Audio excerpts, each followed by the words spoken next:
Welcome again sa atong YouTube channel na Roosevelt Tinugin Archive. This time, atong istoryahan ang continuation may tungod sa mga butang sa bunyag. Tingali mga dili na ni gyud kaayo dagko nga mga butang pero mga ginagmay ni sa nga detalye kasi sa akong tanaw importante gihapon nga ngayon atong masabtan. Dili lang masabtan kun dili magi atong mabuhat later on. Okay? So, ang hisgutanan mao nga kano sa ba ang tukma nga panahon nga bunyagan ang tao. Okay? So, ato na nasabdan o nasabtanan nga importante ang bunyag. So, necessary for salvation man kaha ang bunyag. Ikaduha, nga ato na sang nasabtan sa nanglabay nga video nga ang ginikanan dunay responsibilidad sa pagpabunyag sa ilang mga anak na nataliha. Pero ang pangutana kanus aman ang tukma lagi nga panahon sa pagpabunyag nining ilang o ato ng mga anak. Okay? Now, ang tinuod nga isgutanan dunay daghan nga mga sitwasyon sa atong ginabuhi nga nagdetermine usahay nga may gihimo nato nga mga factors nga diin mo determine sa atong pagpabunyag. Kasagaran, mo tan-aw gyud sa gastuhan, no? Tanaw sila hindako na ba ang baboy. Kay kuno, lisod man pod magpabunyag nga way sawan. Kasabot ra niya na pero di guna mao, no? Nga agaron ang gidakon sa baboy una ta magpabunyag. Ikaduha, ay isgutanan sa disiya sa patuto. No, na may mga patuto o bang mga tao nga matupan nila nga dili mayong magpabunyag kung dili lingi na ang buwan o mutabok na ba kaha og lain nga buwan. So dili sila gusto niya ng mga ingana kay na ako nay dautan nga epekto ngadto sa ilang kinabuhi labi na sa ilang gipamunyagan. Pero klarohon ko lang, kini mga butanga way gitudlo ang simbahan bahin niini. Kana siya mga hunahuna lang gani wa magtagad ang simbahan niya ng mga butanga. Okay? Now, balik ta sa pagtulunan ang simbahan dunay duha ka klase sa tao nga bunyagan, no? Ako lang yung klase sa tao. Ang una kini gitawag infant baptism nga magsugod gikan sa bag-ong pagkatao hangtod sa 6 anyos. Munay gitawag og apil, ining gitawag infant baptism. Ikaduha, naa sa 7 anyos pataas gitawag na siya adult baptism o bunyag alang sa mga dagko. Of course, we are talking here the sacramental baptism, ha? Kanang bunyag nga sakramento. So importante kay nang masabtan na nato diha. Klarohon ko lang daan. No.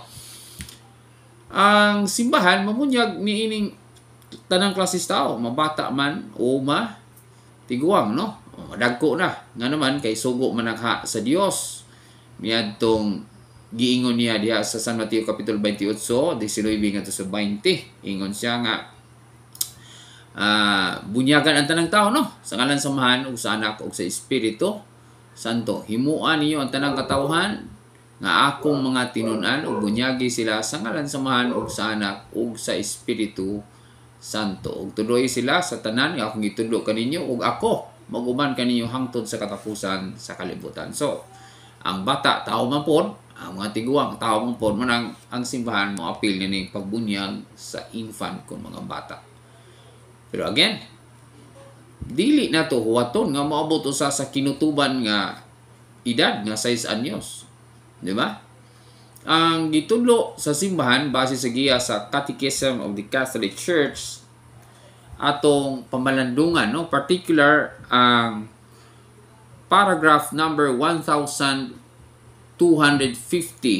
of the Catechism of the Catholic Church, the full text. Patabang mo sa ako nining akong bata-bata nga Full sisi. text of Catechism of the Catholic Church, CCC, paragraph number 1250. 1250.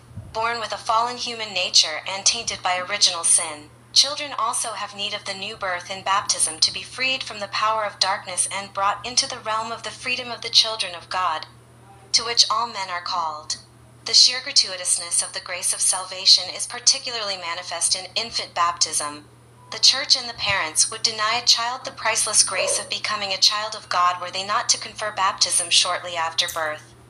Key elements. So, shortly after birth, ang iyang gisulti, no? So, importante kay nang makasabuta nga ang pagpabunyag ay suma sa Catechism of the Catholic Church shortly after birth o human pila lang ka adlaw human o panahon human ang gitawag og pagkatao sa tao. Okay? So importante na makasabutan niya na grounded na siya sa Code of Canon Law, Canon 867.1 of the Code of Canon Law of the Roman Catholic Church, the full text.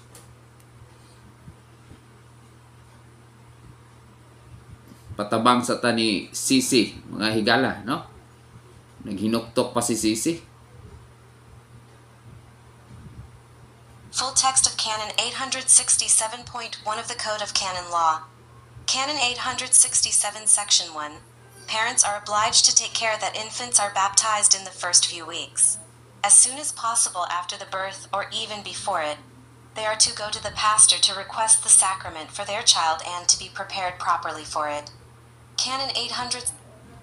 So, mo ni ang 867.1 nga gasulti sa first few weeks. So, dili klaro dito sa gitawag og Catechism of the Catholic Church ang gusto niyong ipasabot, no? Kay nga shortly after birth. Pero diri first few weeks. So, pirmirong pila ka semana. Pero wa gyapon definitive nga specific pila gyud ka adlaw. Okay? Ang practical nga tan-aw nato niya mga kaigsunan, kinsa man ang mo determine sa gitawag appropriate time ang kabaskog na sa inahan. Ang sitwasyon sa inahan, yan naman kay una, ang inahan man good maoy ng anak. Siya mo'y apektado ang iyang panglawas, no. Ang ikaduha, kanang ang inahan moapil man siya sa proseso sa bunyag. For example, sa bunyag mismo o baka sa preparation sa bunyag, kinahanglan man nga naa siya. So, ang determinant din ining gitawag og shortly after birth, kana yung kahimtang sa inahan nga nanganak. But then again, ang pinakasayon nga panghuna-huna niini mao nga kinahanglan bunyagan ang tao sa labing dali human siya ikahimugso. Okay, salamat kayo. Hinaut ko nga doon na po ay nadugang nga nakatunan. Hinaut ko nga magamit ni nato pag-abot sa panahon nga gikinahanglan ning gamiton. Again, salamat kayo. Hingabot ta karon og 122. The last time was 119 ka mga subscribers. So 122 na ta. Yan, o pasalamat ko sa mga new subscribers nato, sa mga nag-like o ang nag-share sa atong mga video. Labaw sa tanan, dili ni man ni parting entertainment, parte ni siya sa pag-cut-on o parte ni siya nato ng mga Katoliko. Thank you very much.